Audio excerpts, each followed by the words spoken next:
तो कहानी की शुरुआत होती है लियो नाम के एक आदमी को दिखाते हुए, जो कि एक स्क्रैप यार्ड में आकर बहुत सारी चीजें चुराने की कोशिश कर रहा था। लियो तो सिक्योरिटी से बचते हुए बहुत सारे सामान लेकर आ जाता है, जिसे कि उसने दुकान पर बेच दिया था। दरअसल लियो एक चोर था, पर उसका दिमाग काफी ज्यादा अच्छा होता है। शुरुआत में जब वो लोगों के पास काम मांगने गया तो किसी ने भी उसे काम दिया ही नहीं, इसीलिए लियो सरवाइव करने के लिए ये छोटी मोटी चोरियां करने लगा। अब लियो जब रास्ते पर जा रहा होता है तभी उसे कुछ लोग जमा हुए दिखाई देते हैं, क्योंकि वहाँ एक एक्सीडेंट हो चुका था। लियो तो उस एक्सीडेंट वाली प्लेस पर एक रिपोर्टर को देखता है, जो लगातार सारे सीन्स को रिकॉर्ड कर रहा था। लियो तो बड़े ध्यान से उस रिपोर्टर को देखने लग जाता है। रिपोर्टर तो अब इस घटना के बारे में तुरंत ही पुलिस ऑफिसर और अपनी कंपनी को बेचने के लिए कह देता है, जिससे कि रिपोर्टर को इस फुटेज के बदले कुछ पैसे मिल जाए। लियो को तो अब कहीं न कहीं ये काम बहुत ही ज्यादा अच्छा लगने लगा था, यानी कि अगर वो भी शहर में हो रहे किसी एक्सीडेंट की फुटेजेस निकाल के कंपनी को बेचेगा तो उसे फुटेजेस के बदले अच्छे खासे पैसे मिल सकते थे।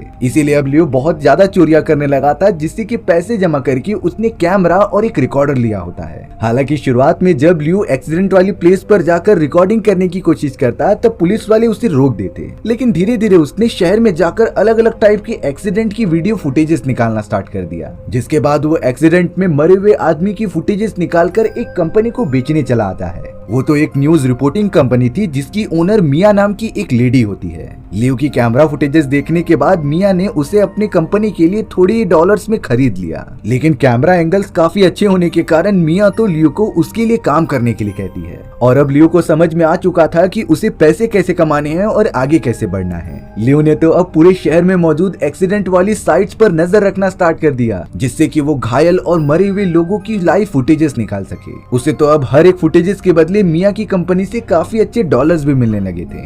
इसीलिए लियो ने अपना काम आसान करने के लिए रिक नाम के एक असिस्टेंट को काम पर रख लिया होता है। लियो को एक फुटेजेस के बदले कई हजार डॉलर्स मिलते थे, लेकिन वो रिक को सिर्फ $50 ही देता था। वो दोनों तो रात के समय शहर में घूमते थे और एक्सीडेंट में घायल और मरे पड़े हुए लोगों की फुटेजेस लेते थे। लियो तो इस बिजनेस में इतना ज्यादा घुल गया होता है कि वो घायल पड़े हुए लोगों की मदद करने के बजाय अच्छी फुटेजेस निकालने के लिए उनकी घायल और मरी पड़ी हुई बॉडी को अरेंज करता था, यानी कि वो सबूत को भी अच्छे से प्रेजेंट करता है ताकि मिया उसे ज्यादा पैसे दे। वो तो सारे फुटेजेस के लिए सबूतों को अपने हिसाब से अरेंज करता था, जिससे कि मिया से उसे काफी सारे पैसे मिले। लेकिन रिक कुछ समय बाद बहुत ही ज्यादा सोचने लगा कि लियो मुझे $50 ही देता है इतनी इंपॉर्टेंट काम के लिए, और वो इतने कम पैसे में काम बिल्कुल भी नहीं कर सकता था। लियो तो अब इसी टेक्निक का यूज करके काफी सारे पैसे कमाने लगा था। उसने तो काफी सारे डॉलर्स जमा करके एक कार भी खरीद ली होती है, जिससे कि वो क्राइम वाले सीन पर सबसे पहले जाकर फुटेजेस निकाल सके। अब लियो अपनी कंपनी के मैनेजर मिया के साथ जाकर कहता है कि मुझे आपके साथ रिलेशनशिप में आना है और तुम्हें मेरे साथ डेट पर चलना होगा। हालांकि मिया को लियो से बिल्कुल भी इंटरेस्ट नहीं था, लेकिन लियो तो मिया को ब्लैकमेल करने लगा कि अगर तुमने ऐसा नहीं किया तो मैं तुम्हें फुटेजेस देना बंद कर दूंगा, जिससे कि तुम्हारे चैनल की टीआरपी चल रही है। अब ये बात मिया को भी पता थी कि लियो के फुटेजेस की वजह से ही उसका चैनल ग्रोथ कर रहा है, इसीलिए उसे ना चाहते हुए भी लियो के साथ डेट पर जाना पड़ता है। लेकिन अब लियो कहने लगा था कि उसे तुम्हारे साथ फिजिकल होना है, और अगर मिया ने ऐसा नहीं किया तो वो फुटेजेस देना बिल्कुल भी बंद कर देगा। मिया की ये मजबूरी होती है, इसीलिए वो इस डील के लिए रेडी हो गई थी। लियो तो अब और भी ज्यादा पैसे कमाने के लिए हर एक्सीडेंट में तुरंत ही पहुंच जाता था और जरूरतमंद लोगों की मदद करने के बजाय उनकी वीडियो निकालता, यानी कि इतने सारे पैसे कमाने के चक्कर में वो पूरी तरीके से पागल हो चुका था। उसे तो अब किसी के जान से भी बड़ा पैसा लग रहा था। यहाँ अब दूसरी कंपनी का एक रिपोर्टर जिसका नाम जोई होता है, वो लियो के काम को देखकर बहुत ही ज्यादा जल रहा था। इसीलिए जो एक समय पर आकर लियो को अपने कंपनी में इनवाइट करता है, लेकिन लियो का इसमें कोई इंटरेस्ट ही नहीं था। अब सारे रिपोर्टर्स को खबर मिलती है कि पास ही में एक प्लेन क्रैश हुआ है, लेकिन उस एक्सीडेंट वाले प्लेस पर जाने के लिए लियो को थोड़ी सी देर हो जाती है। जोई तो वहाँ पर पहले ही आ चुका था, जिसने कि सारे अच्छे अच्छे फुटेजेस ले लिए होते हैं। लियो को उतने अच्छे फुटेज नहीं मिले थे, और जब वो अपनी कंपनी आकर मिया को ये फुटेजेस दिखाता है तब वो लियो के ऊपर बहुत ही ज्यादा गुस्सा होने लगी कि तुम्हें काम करना बिल्कुल नहीं आता। लेकिन अब लियो को समझ में आ चुका था कि उसे अब किसी के अंडर काम नहीं करना। वो सोच रहा था कि वो खुद की एक नई कंपनी ओपन करेगा जहां पर बाकी स्टाफ उसके लिए काम करे, बट इसके लिए उसे काफी सारे पैसे जमा करने होंगे। सबसे पहले लियो अपने कॉम्पिटिटर जोई के घर पर चला जाता है और उसके कार की ब्रेक काट देता है। अगले दिन खबर आई कि जोई की मौत हो चुकी है कार एक्सीडेंट में, जिसकी डेड बॉडी को लियो बड़े शान से रिकॉर्ड कर रहा था, यानी कि अब पैसों के लिए लियो किसी की जान तक लेने के लिए तैयार है। अब लियो अपने खबर खबर के हिसाब से एक कमरे में जाता है जहाँ पर कुछ आतंकवादी घुसकर लोगों को मार रहे थे। लियो इतनी जल्दी वहाँ पर पहुँच गया था कि वो देख रहा होता है कि आतंकवादी गाड़ी लेकर अभी भी निकले नहीं हैं, पर वो जरूरतमंद लोगों की मदद करने के बजाय वहाँ की सारी रिकॉर्डिंग कर रहा था। उन चोरों और आतंकवादियों के जाने के बाद लियो धीरे से घर के अंदर घुसा और पूरे फैमिली मेंबर जो कि मरे पड़े हुए थे उनकी बॉडी की फुटेजेस निकाली। ये सारी चीजें इतनी ज्यादा खतरनाक होती हैं, लेकिन लियो को जरा भी फर्क ही नहीं पड़ रहा था। उसने तो तुरंत ही फुटेजेस निकालकर मियाँ को दे दिया होता है, पर इसके बदले अब लियो $10,000 मांग रहा था। मियाँ शुरुआत में इस डील के लिए रेडी नहीं होती और वो अपने स्टाफ को दिखाती है, बट ये न्यूज चैनल की टीआरपी के लिए अच्छा होगा, इसीलिए वो न्यूज को जल्द से जल्द खरीद कर ब्रॉडकास्ट कर देती है। हालांकि उसके स्टाफ वाले मना कर रहे थे कि लोगों को इस तरीके की चीजें दिखाना, वो भी मॉर्निंग के टाइम पर, बिल्कुल अच्छा नहीं होता। बट मियाँ के भी सर पर सिर्फ पैसे कमाने का भूत सवार था। अब अगले दिन कुछ पुलिस वाले लियो से पूछताछ करने के लिए उसके घर पर आ जाते हैं। लियो तो पुलिस वालों को देखकर जरा भी घबराता नहीं।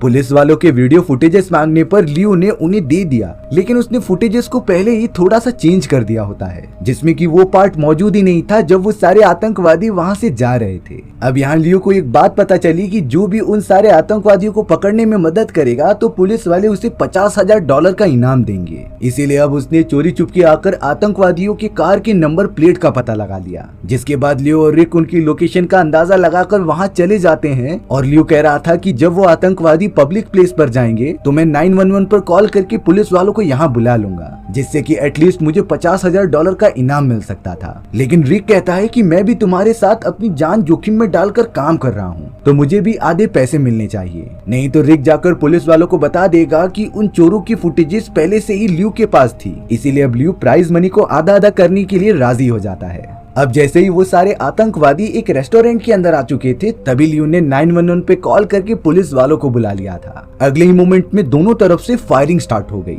उन सारे आतंकवादियों ने तो अपने वेपन्स की मदद से कई सारे पुलिस वालों को मौत की घाट उतार दिया था, पर अब पुलिस और आतंकवादी दोनों ही कार में बैठकर वहां से भागने लग जाते हैं। बीच रास्ते में पुलिस और आतंकवादी दोनों की कार का एक्सीडेंट होने के कारण सभी बेहोश हो चुके थे। लियो तो सारी फुटेजेस लेने लगा था और वो रिक को आतंकवादियों की कार के पास भेजता है वीडियो निकालने के लिए। रिक को लग रहा था कि अंदर मौजूद सारे लोग मारे जा चुके हैं, पर कार के अंदर एक आतंकवादी जिंदा था जो अपनी गन निकालकर रिक को डायरेक्टली शूट कर देता है। रिक तुरंत ही वहां गिरकर अपनी आखिरी सांसें ले रहा था। बाकी पुलिस वाले जल्द से जल्द आकर आतंकवादियों को मार गिराते हैं, लेकिन लियो इतना ज्यादा मतलबी था कि वो रिक को बचाने की बजाय उसकी वीडियो फुटेज निकाल रहा होता है। लियो ने तो साफ साफ कह दिया था कि जो मेरा फायदा उठाना चाहता है, मैं उसके साथ बिल्कुल भी काम नहीं कर सकता। लियो ने उस आतंकवादी हमले की पूरी फुटेज अब मियाँ को लाकर दे दी थी। लियो तो इस तरीके से वीडियो को प्रेजेंट करता है कि रिपोर्टिंग करते दौरान उसके साथी की मौत हो गई और उसे इस बात का बहुत ज्यादा दुख है। लियो को तो मियाँ की भी सिंपैथी मिल जाती है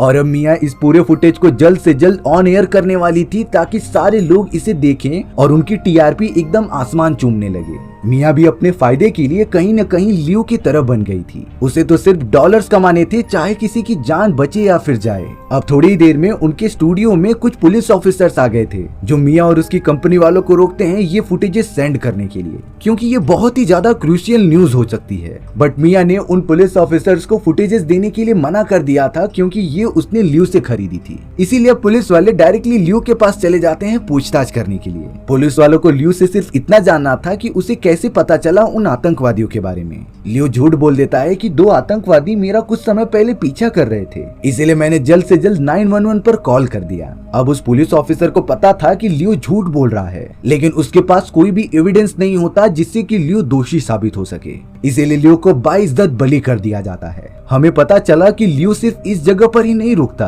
उसने तो अब 3-3 गाड़ियां खरीद ली थी और अपना स्टाफ भी बढ़ाने लगा, जिससे कि वो इसी तरीके की अपनी नई रिपोर्टिंग कंपनी शुरू करेगा और शायद काफी सारे पैसे भी कमाएगा। इसी तरीके से हमारी ये डेंजरस कहानी यहीं पर खत्म हो जाती है। अगर आप हमारे मूवी टेलर चैनल पर नए हो तो सब्सक्राइब जरूर करके जाना, क्योंकि इस तरीके की अनोखी और मजेदार कहानियां चैनल पे जल्द से जल्द अपलोड होने वाली हैं। तो मिलते हैं नेक्स्ट वीडियो में, बाय बाय।